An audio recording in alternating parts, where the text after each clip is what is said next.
नमस्कार प्यारे बच्चों, हम लोगों ने कल बात की थी विजय विक्रम सिंह जी से, इनके इंट्रोडक्शन के बारे में, इनके परिवार के बारे में। आज हम लोग बात करेंगे कुछ स्ट्रैटेजी की, कुछ चर्चा की। मैं आपको कल भी कह रहा था कि लगभग 8 लाख बच्चे भरते हैं फॉर्म। हर बच्चा जो इलाहाबाद में रहता है, लखनऊ में रहता है या उत्तर प्रदेश से कहीं रहता है या मुखर्जी में रहता है, वो तैयारी करता है। एक सपना होता है, डिप्टी कलेक्टर बनेगा, सीटीओ बनेगा, डीएसपी बनेगा, एआरटीओ बनेगा, और आपने इसमें सफलता प्राप्त की है। तो आप बच्चों को बताएं कि क्या स्ट्रेटेजी रहती है। तो मैं सबसे पहले आपसे जानना चाहूंगा कि प्रारंभिक परीक्षा जो सबसे बड़ा पड़ाव होता है, क्योंकि प्रारंभिक परीक्षा में ही आधा क्या बल्कि सिर्फ 18% पहले लेते थे, 13% ले रहे हैं।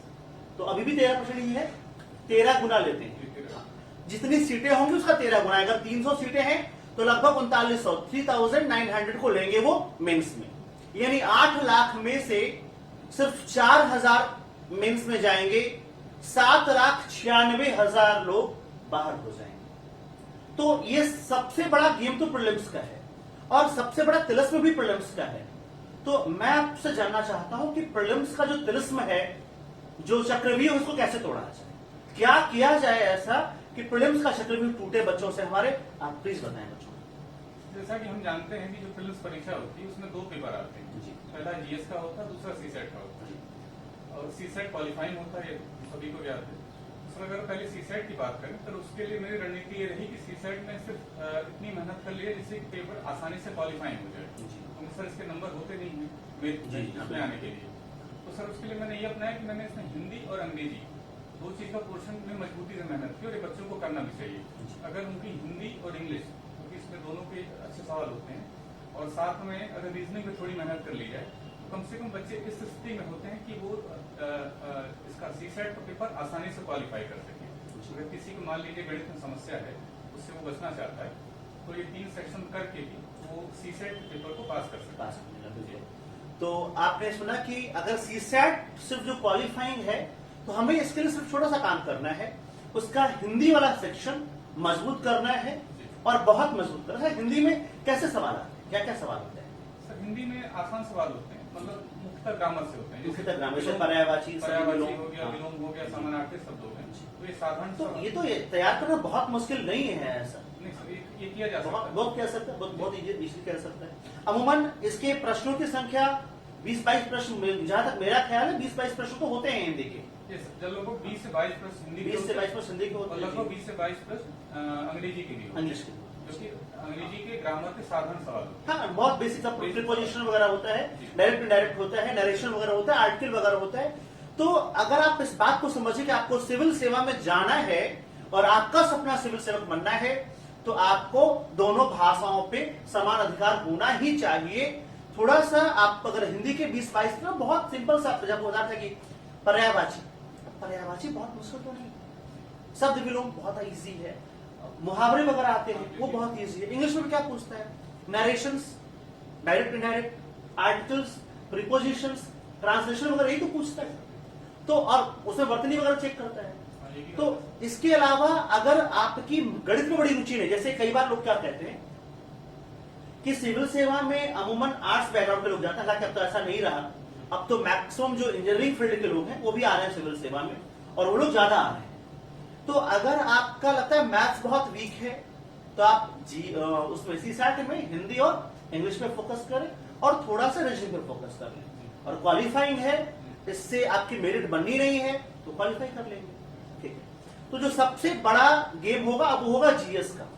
जीएस फर्स्ट पेपर या जीएस पेपर फर्स्ट कह लीजिए, सीसेट को पेपर 2 कहते हैं, जीएस पेपर 2 कहते हैं। तो जीएस जो प्रीलिम्स का है उसमें अमूमन 140 सवाल आते हैं, 150 सवाल आते हैं जी, ठीक है। तो उन 150 सवालों की क्या रणनीति होनी चाहिए, कितने सवाल अगर बच्चा सही कर ले तो उसके प्रीलिम्स में क्वालिफाई होने की संभावना बढ़ जाती है। अमूमन क्या रहा है आंकड़ा? सर जो मेरी रणनीति रही है सर, प्रीलिम्स में सबसे बड़ी भूमिका जो होती है यूपीपीएससी में, वो करंट के सवालों की होती है। हर साल की परीक्षा में तय है कि 30 से 40 सवालों के करंट के सवाल जरूर आते हैं। अगर उस पर कैंडिडेट ने अपनी अच्छी और मजबूत पकड़ बना ली तो काफी हद तक कह सकते हैं कि वो पेपर क्वालिफाई होने का चांस बढ़ जाता है। तो करंट में कितना दिन का करंट, एक बड़ा सवाल बच्चे पूछते सर कितने दिन का करंट पढ़ा जाए? तो कम से कम अगर 1 साल का हो तो ज्यादा अच्छा, ज्यादा अगर 6 से 9 महीने का भी चल सकता है। sufficient, हाँ। हम लोग भी जब पढ़ाते हैं लोग यही करते हैं, अमूमन 1 साल का। जैसे अगर 2020 की मैं बात करूं तो पिछली बार अक्टूबर में परीक्षा हुआ था, इस बार फिर अक्टूबर में परीक्षा है, तो अक्टूबर से अक्टूबर तक अगर करंट अफेयर पढ़ा जाए तो मोर देन एनफ है। और बच्चा चाहे तो जनवरी से अक्टूबर भी, जनवरी से सितंबर भी तैयार कर सकता, 9 महीने हैं, जनवरी से सितंबर में अगर हम तैयार करना चाहें 2020 का तभी मोर देन एनफ है, ठीक है। उसके अलावा करंट अफेयर्स के अलावा करंट अफेयर के अलावा हमें ये देखना होता है कि जीएस के पेपर में कुछ मेजर पोर्शन होते हैं जिन पे कैंडिडेट की पकड़ होना जरूरी है। जैसे इतिहास है, भूगोल है, और एक पर्यावरण बहुत बड़ा हिस्सा कवर करता सवालों में, वो है साइंस है, साइंस टेक है। अगर इन मोटे मोटे पोर्शन पर अगर कैंडिडेट की पकड़ बन जाती है तो कहा जा सकता है कि वो प्री को पास करने में ज्यादा समस्या नहीं होगी। बिल्कुल। आपने कहा कि इतिहास, देखिए जहां तक मेरा विचार, मैं इतिहास का शिक्षक हूँ, इतिहास के पूरे परीक्षा में इतिहास मतलब प्रीलिम्स में ancient, medieval, modern, art and culture को अगर मिला दिया जाए तो लगभग 32 सवाल मिल जाते हैं। तो 40 सवाल आपको वहां मिल गए। मैं नहीं कहता कि 40 से 40 आप सही कर लेंगे, बट उसका बड़ा हिस्सा अगर आप 32-35 भी सही कर रहे हैं तो अच्छा है। यहां भी आप 32 सवालों में से 25 से 28 भी सवाल सही कर सकते हैं। उसके बाद लगभग 22-25 सवाल भूगोल के भी होते हैं। तो भूगोल के सवालों में मैथ की क्या भूमिका है या कहां से ज्यादा सवाल आता है, हम लोग इतिहास की बात करेंगे। तो इतिहास में तो बच्चों को मैं बता सकता हूं कि इतिहास में मॉडर्न हिस्ट्री ज्यादा सवाल आता है, और कल्चर तैयार कर लीजिए, मॉडर्न और कल्चर तैयार कर लें। मिडाइवल और एंशिएंट में प्रशासन तैयार कर लें, मौर्य प्रशासन, गुप्त प्रशासन, और उधर मिडाइवल में दिल्ली सल्तनत और मुगल प्रशासन तैयार कर लें। यहीं से कल्चर भी तैयार हो जाएगा, तो सवाल कल्चर से भी आपके हो जाएंगे। भूगोल में क्या करना चाहिए बच्चों? भूगोल में सबसे पहले उनको एनसीईआरटी का अध्ययन करना चाहिए। एनसीईआरटी अगर वो समय है उनके पास पर्याप्त, तो 6 से 12 तक अगर एनसीईआरटी को पढ़ सकते हैं तो उनके लिए बहुत बेहतर होगा। उससे एक अवधारणा समझ बनेगी और मुख्य परीक्षा में भी उसी काम करेगी। और सर दूसरा, इसके सवाल में मैथ की बहुत बड़ी भूमिका होती है। अगर साथ में मैथ की भी पढ़ाई की जाए तो सवालों को हल करना भूगोल के बच्चों के लिए ज्यादा आसानी हो जाती है। सर मैंने इसके लिए क्या किया था, भूगोल के लिए प्रमोद शर्मा जी की किताब आती है, वो वर्ल्ड ज्योग्राफी की भी आती है और इंडियन ज्योग्राफी की भी आती है। प्रमोद शर्मा की सर, उन्होंने भूगोल के माध्यम से सारे जो जितने भी पहाड़, नदियां, झरने वगैरह, मैप सब कुछ उसने उन्होंने कवर किया है। सर हमने उस किताब को आधार बनाया था, और उस किताब के थ्रू जो भूगोल के उत्तर होते हैं, चाहे वो मुख्य परीक्षा में आ जाए, अगर लोकेशन संबंधित है या प्री में है, तो दोनों में उससे मदद मिलती है। तो सर हम यही कहना चाहेंगे, बच्चे एनसीईआरटी के साथ साथ मैपिंग की पढ़ाई जरूर करें। अच्छा, इतिहास विषय में एनसीईआरटी का क्या रोल है? सर एनसीईआरटी का बहुत रोल है उसमें। जी बताएं। क्योंकि सर अगर वो सवाल इतिहास में बहुत डीप में आते हैं, तो जाहिर सी बात है वो एक सामान्य औसत बच्चा जिसका इतिहास विषय ऑप्शनल के रूप में नहीं रहा है, उसके लिए करने में कठिनाई होगी। तो जाहिर सी बात है उतना डीप में अगर कोई नहीं जा सकता है, तो सर उसके लिए एक ही चीज बचती है कि वो एनसीईआरटी जो होती है 11-12 की, अगर उसका अध्ययन कर लेता है तो जो सवाल में परीक्षा में आते हैं इतिहास से जुड़े हुए, उसको वो करने की स्थिति में हो सकता है। यानी इतिहास और भूगोल 2 विषयों में एनसीईआरटी की भूमिका है। इसके अलावा एनसीईआरटी की भूमिका आपके पर्यावरण में भी है। क्या भूमिका होती है पर्यावरण में? कौन सा एनसीईआरटी पढ़ना चाहिए पर्यावरण के लिए? सर ऐसा कहते हैं कि पर्यावरण में उसकी भूमिका काफी ज्यादा, पर सर हमने निजी रूप में एनसीईआरटी का अध्ययन नहीं किया है, तो सर हम उसके बारे में जानकारी नहीं दे सकते। हमने करंट की चीजों पर ज्यादा फोकस किया था। जहां तक मेरा मानना है, क्लास 10th और 12th की जो बायो की बुक है वो पर्यावरण के लिए अच्छी होती है। उसके अलावा पर्यावरण को आपने और किस किताब से पढ़ा है या किसी नोट से पढ़ा है? दृष्टि के नोट्स आते हैं पर्यावरण पर, सर मैंने उसका अध्ययन किया था, क्योंकि वो जो हमारी जो एनसीईआरटी आती है उसका एक समग्र रूप उसमें मिल जाता है देखने के लिए। तो एनसीईआरटी का समग्र रूप कहीं बच्चे को मिल जाए, किसी पब्लिकेशन मिल जाए, उसको पढ़ना चाहिए। ठीक है। भारतीय राज्य व्यवस्था प्रीलिम्स में इसके भी लगभग 16 से 18 सवाल होते हैं। जहां तक मेरा अनुमान है, अगर हम आंकड़े ले, हर साल अलग अलग आते, वेरिएशन आता है, कभी 15 भी, कभी 20 भी होता है। एक मानते हैं कि 18 से 20 के बीच सवाल होता है, तो उसके लिए क्या करना चाहिए बच्चे को? क्योंकि मेरा तो विषय ही रहा है। अच्छा, आपको तो विषय ही रहा है, ज्यादा नहीं हुई, लेकिन अगर कोई करना चाहता है जी तो सर उसको लक्ष्मीकांत पढ़नी चाहिए। हाँ सर, वो पढ़नी चाहिए, उसको प्री में भी और मेंस दोनों में हेल्प मिलेगी। एम लक्ष्मीकांत पढ़नी चाहिए और उसे प्री और मेंस दोनों में हेल्प मिलेगी। उसके अलावा और क्या करना चाहिए? सर एक चीज बीसीएस के जो एग्जाम होते हैं जी। तो उसमें बेसिक साइंस के सवालों की भरमार होती है। हाँ बिल्कुल, अक्सर हमने बायो में 20-22 सवाल बायो से जी, सर। पूछ लेते हैं वो। जी, सर। इनफैक्ट यहाँ तक सवाल पूछते हैं कि भैया किस जीव का रक्त नीला है, हरा है? हाँ, बहुत हाईली फैक्ट पूछते हैं। जी। किस जीव का सर काटो तभी वो जिंदा रह सकता है, किस में नर्वस सिस्टम नहीं होता, तमाम इस तरह के सवाल आते हैं और बड़ा मतलब फैक्ट ढूंढ के निकालते हैं। तो क्या रणनीति होनी चाहिए इन सारे फैक्ट्स याद करना? जी। पूछता है वो फुट एंड माउथ रोग है, कैसे होता है? वो मक्के में कौन सा रोग होता है, खैरा रोग किसकी कमी से होता है? तो इस तरह कितने फैक्ट याद करना कैसे पॉसिबल है? सर इसके लिए एक किताब का अध्ययन अगर किया जाए तो इन सारे सवालों का जवाब मिल सकता है। अच्छा, एक ही किताब पढ़ना है? कौन सी एक ही किताब?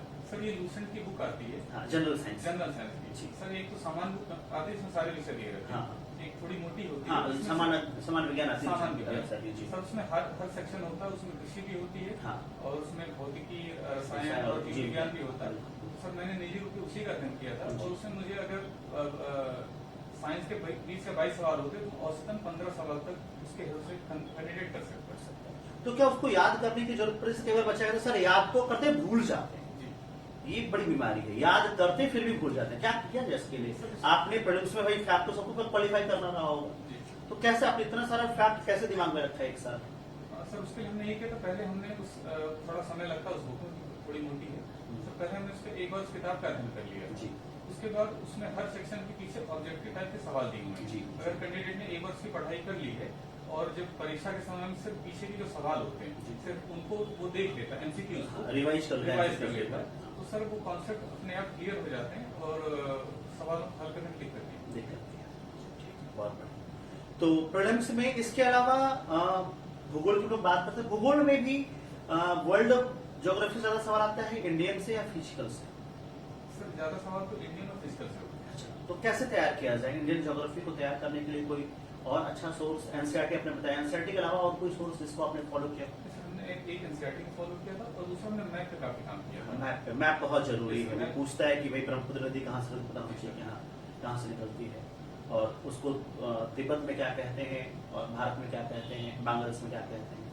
तो वो मैप से ही वो क्लियर होगी कि कहाँ पे वो सांको है, कहाँ पे वो पद्मा है, कहाँ पे वो मेघना है और कहाँ पे वो ब्रह्मपुत्र है। जी बिल्कुल, बहुत सही। अच्छा, इसके अलावा ओवरऑल प्रीलिम्स के लिए एक बड़ा सवाल बच्चे पूछते हैं सर कितना घंटा पढ़े? तो एक बार बताइए कि बच्चों को कि क्या घंटों में पढ़ाई करना बड़ा जरूरी है? आपने क्या, जैसे कई बार मैंने देखा है तो लोग जो सफल कैंडिडेट क्या कहते हैं कि मैं 28 घंटे पढ़ता था। तो क्या ऐसा कुछ आप भी कहने वाले हैं कि मैं 28 घंटे या 32 घंटे पढ़ता था दिन भर में? ऐसा नहीं है। तो बताएं बच्चों को कि कितना देर पढ़ना चाहिए। बड़ा सवाल मैं क्लास से पूछा, सर कितने घंटे पढ़े? सर मैं 24 घंटे पढ़ सकता हूँ। मैंने कहा भाई फिर तो आपको कहीं और होना चाहिए। मैं 24 घंटे पढ़ सकता हूँ? या जो लोग कहते हैं कि 18 घंटे पढ़ो, 20 घंटे पढ़ो, 22 घंटे पढ़ो। भारत में एक और समस्या है, आपके यहाँ रिक्शा वाला भी सलाह देता है। तो आप इस पे एक्सपर्ट सलाह क्या देना चाहिए? ऑन एन एवरेज बच्चों को कितना पढ़ना चाहिए? सर इसका कोई सीधा जवाब नहीं हो सकता क्योंकि ये इसका ऑब्जेक्टिव उत्तर है ही नहीं। है ही नहीं, बिल्कुल। तो बात सही है, ये प्रत्येक व्यक्ति की क्षमता पर है, उसके समय पर है। बट फिर भी मिनिमम कितने घंटे की एक रोज डेली कंस्टेंटली स्टडी की जाए ताकि उसमें सफलता मिले हमें? सर अगर एक औसत बात की जाए जिसको सब पर लागू होगी, एक तो इसमें निरंतरता जरूरी है। हाँ बिल्कुल, कंसिस्टेंसी जरूरी है, निरंतरता जरूरी है। आपका कंटिन्यूटी ब्रेक होगा तो बहुत समस्या होगी सर। और दूसरे अगर मान लीजिए कोई जॉब में रहते हुए कर रहा है तो शायद बाद उसको समय कम मिलेगा जी। लेकिन अगर कोई कैंडिडेट जो फुल टाइम इस परीक्षा को दे रहा है तो एक औसतन 5 से 6 घंटे उसे लगभग हर दिन देने चाहिए। ये आपने सुना, फिर से मैं आपको कह दूं 5 से 6 घंटे। और यही बात आपको मैं कहता हूं क्लास में कि आप सिर्फ 6 घंटे रोज दे दो, सफलता की गारंटी मेरी है। आप लोग मानते नहीं सर? 5 से 6 घंटे ही है। बच्चा कहता है सर मैं 24 घंटे पढ़ने को तैयार हूं। क्या अच्छा आपने कभी जोश चढ़ा हो ऐसा कि आज तो पूरी रात पढ़ेंगे? तो कभी ऐसा हुआ कि हाँ लगातार आपने 12 घंटे बैठ के पढ़ाई की हो? क्या संभव है? सर 12 नहीं, लेकिन 8-10 घंटे मैंने केवल तब पढ़ाई की थी। हाँ। परीक्षा में मात्र 1 हफ्ते का समय हाँ। क्योंकि सर वो तो जब तक सर पे वो ऊपर से प्रेशर ना आ जाए तब तक मुख्य परीक्षा से पहले तो हाँ करना पड़ेगा। बहुत लंबा सिलेबस होता है, बहुत चीजें रिवाइज करनी होती है, तो वो अच्छा है। लेकिन उसके पहले आपको प्रीलिम्स में आप जब नॉर्मल जीवन जी रहे हो तैयारी के दौरान तो आपको 5 से 6 घंटे का रोज पढ़ना चाहिए। अच्छा, कई बार बच्चों की कंटिन्यूटी ब्रेक होती है, क्या करें? इस पे लगाम कैसे लगाया जाए? जैसे आपके यहाँ भी तैयारी के दौरान कभी बुआ के बेटे का शादी, कभी इसकी शादी, कभी उसकी शादी, तो क्या आप जाते थे सब में या परहेज करते थे, या क्या करना चाहिए? सब परहेज करते थे और लोगों को भी सर करना चाहिए। करना चाहिए, बिल्कुल। हाँ, आप चाहते हैं कि आपकी शादी हो और ठीक से हो, तो दूसरों की शादी हो थोड़ा परहेज कीजिए, बहुत जरूरी है, बहुत जरूरी है परहेज करना, क्योंकि इससे कंटिन्यूटी ब्रेक होती है। आप एक शादी में गए, मतलब ये है कि आपका 10 दिन खराब हुआ और उस 10 दिन को आपको फिर पटरी पे आने में 4 दिन और चाहिए, यानी आधा महीना खराब है, तो बचना चाहिए। ठीक है सर एक तो चीज और मैं हाँ। कहना चाहूंगा, क्योंकि ये परीक्षा बड़ी है तो बड़े लक्ष्य के लिए छोटी छोटी कुर्बानी सब हाँ देनी बिल्कुल पड़ेगी। बिल्कुल, बहुत सही कहा आपने कि अगर लक्ष्य बड़ा हो तो कुछ कुर्बानियां तो देनी पड़ती हैं और देनी भी चाहिए। और वो रिश्तेदार जो कभी मुंह फुलाए कि तुम आए नहीं शादी में, तो घबराइए, टेंशन मत लीजिए। सिलेक्शन के बाद वही कहेंगे अपनी शादी में बुलाना मत भूलना, भाई कार्ड नहीं भेजा आज तक, कार्ड भेजना मत भूलना है। और वही लोग बिना बुलाए भी आने को तैयार होंगे और डांस भी करने को तैयार होंगे। क्यों, ऐसा होता है? बिल्कुल ऐसा होता है। आपके पास भी तमाम फोन आ रहे होंगे रिश्तेदारों के, वो भी सारा के जिसको आपने कभी नाम नहीं सुना होगा, ये कौन है, पिताजी ये कौन है, ये बेटा बहुत दूर के फूफा जी। तो ऐसे लोग को फोन आते रहते हैं। तो तैयारी काल में आपको इन चीजों से थोड़ा सा बचना होगा, थोड़ा सा। अच्छा, आजकल एक बड़ी बीमारी और है कि बच्चे सोशल साइट्स पे, सोशल मीडिया पे बहुत एक्टिव रहते हैं, फेसबुक पे, ट्विटर पे। तो ये कहां तक उनके लिए सहायक है, कहां तक उनके लिए बाधक है? सर लेकिन मैं नहीं मानता किसी चीज को कोई चीज बुरी या अच्छी होती है, जी। चीज उसके इस्तेमाल पर निर्भर करती है। हाँ बिल्कुल, ये बिल्कुल सही बात है जी। तो क्या इस्तेमाल, कैसे इस्तेमाल करना चाहिए? सर जैसे हमने निजी तौर पर फेसबुक का अकाउंट अभी तक नहीं बना, क्योंकि हमें लगता है सर को थोड़ा टाइम किलर चीज है। अगर तैयारी के दौरान मान लीजिए अगर आपने एक साल का समय निश्चित किया है, उससे अगर आप बच सकते हैं तो ज्यादा अच्छा होगा, और अगर नहीं तो सर एक सीमित समय के लिए आप उसका समय दे सकते हैं। मतलब अगर आप थोड़ा बहुत चला रहे हैं पूरे दिन में, आप फेसबुक पे हाफ एन आवर हैं तो ठीक है। अब मालूम चला कि आप फोन, अच्छा मैंने कई बार देखा है लोग व्हाट्सएप ऑन कर लेते हैं और फिर पढ़ाई करते रहते हैं, ये होता है कि आप फोन बिल्कुल बगल में रखा रहेगा, तो आप जो पढ़ता आपका फोन कहाँ होता है उस समय? नहीं सर, मैं साइलेंट मोड पे लगा के फोन किनारे रखेगा। हाँ, किनारे रखिए ताकि कोई डिस्टर्बेंस ना हो, कोई सेटिंग ब्रेक वगैरह ना हो। हाँ ठीक है, बहुत अच्छा है। तो आप अपने घर पे रह के पढ़ते थे या कहीं अलग आपने? नहीं सर, घर पर। घर पे रह के। अच्छा, ठीक है। तो हम लोग, अच्छा एक बात, एक और सवाल था मेरा कि प्रीलिम्स परीक्षा क्वालिफाई करने में अमूमन एक बच्चे को कितने समय की आवश्यकता, कितना महीना या कितना दिन, कितने साल लगेंगे? कई बार बच्चा कहता है सर 3 साल हो गए प्रीलिम्स नहीं हुआ, तो आपको प्रीलिम्स क्वालिफाई करने में अमूमन कितना समय लगा था, या कितना समय लगना चाहिए ऑन एन एवरेज? एक बच्चा जो तैयारी कर रहा हो, जो जॉब नहीं कर रहा है, जो सिर्फ तैयारी कर रहा है, उसको कितना समय में प्रीलिम्स हो जाना चाहिए? सर अगर उसने अपने सेल्फ स्टडी जो बेसिक मटेरियल्स है, एक बार उसने उसका अगर अध्ययन कर लिया कैंडिडेट ने, तो सर मेरे समझ से 1 साल या उससे कम समय में। 1 साल बहुत है प्रीलिम्स के लिए, मैं भी यही मानता हूं कि 1 साल के भीतर प्रीलिम्स हो जाएगा। वो डिपेंड करता है कि आपने तैयारी कैसे की है, आपने सॉरी आपने पढ़ाई किस तरह से की है। हम लोग इस चर्चा को थोड़ा और आगे बढ़ाएंगे और हम बात करेंगे मुख्य परीक्षा की। तो आपसे कुछ सवाल मैं जानना चाहता हूं मुख्य परीक्षा से कि आपने PSIR ही क्यों चुना, या ऑप्शनल बच्चों को कैसे चुनना चाहिए? एक सवाल अक्सर मेरे पास आता है कि सर कौन सा ऑप्शनल बेटर है, तो मैं तो कहता हूं कि जो आपके मन को भाई वो ऑप्शनल बेटर है, या जिसमें आपकी पकड़ मजबूत हो। आप इस बारे में क्या कहना चाहेंगे? आप बिल्कुल सही सलाह देते हैं। हम भी यही कहेंगे कि जिस बच्चे की जिसमें रुचि हो इस विषय को लेकर, सर ऑप्शन उनको वही रखना चाहिए। सिर्फ किसी के कहने पर या किस लोगों का ये सुनकर उनका इसमें सिलेक्शन हुआ है, इसको आधार नहीं बनाना चाहिए। इसमें अगर कैंडिडेट की रुचि है उसमें बेहतर कर सकता है, ऑप्शन हमेशा वही होना चाहिए। तो बेहतर कर सकता हूं, बिल्कुल। तो आपने PSIR क्यों चुना? सर उससे चुनने का 2-3 कारण था। एक तो सर उसका मैंने ग्रेजुएशन और पोस्ट ग्रेजुएशन में अध्ययन किया था, वो मेरा विषय रहा था। और दूसरा सर सबसे बड़ी जो बात थी इस विषय को पढ़ने के बाद से ऐसा महसूस हुआ कि ये GS में, निबंध में और इंटरव्यू में तीनों जगह इस पेपर से कहीं न कहीं हेल्प मिलती और अच्छी खासी हेल्प मिलती है। मुझे लगा कि अगर इस पेपर को रखना एक समझदारी भरा निर्णय हो, तो सर इसमें इसको रखा। तो आपका तो खैर विषय भी था। अमूमन वो बच्चे जो बीटेक बैकग्राउंड से आते हैं, उन बीटेक बैकग्राउंड वाले बच्चों को क्या सलाह देंगे? जैसे मैं कई बार कहता हूं कि अगर बच्चे का साइंस बैकग्राउंड है, तो हालांकि मैं शिक्षक इतिहास का हूं, फिर भी मैं शिक्षक इंडियन पॉलिटी का भी हूं, फिर भी मैं उन्हें ज्योग्राफी की सलाह देता हूं। तो क्या ऐसा है कि टेक्निकल बैकग्राउंड वालों को ज्योग्राफी लेना ज्यादा फायदेमंद होता है?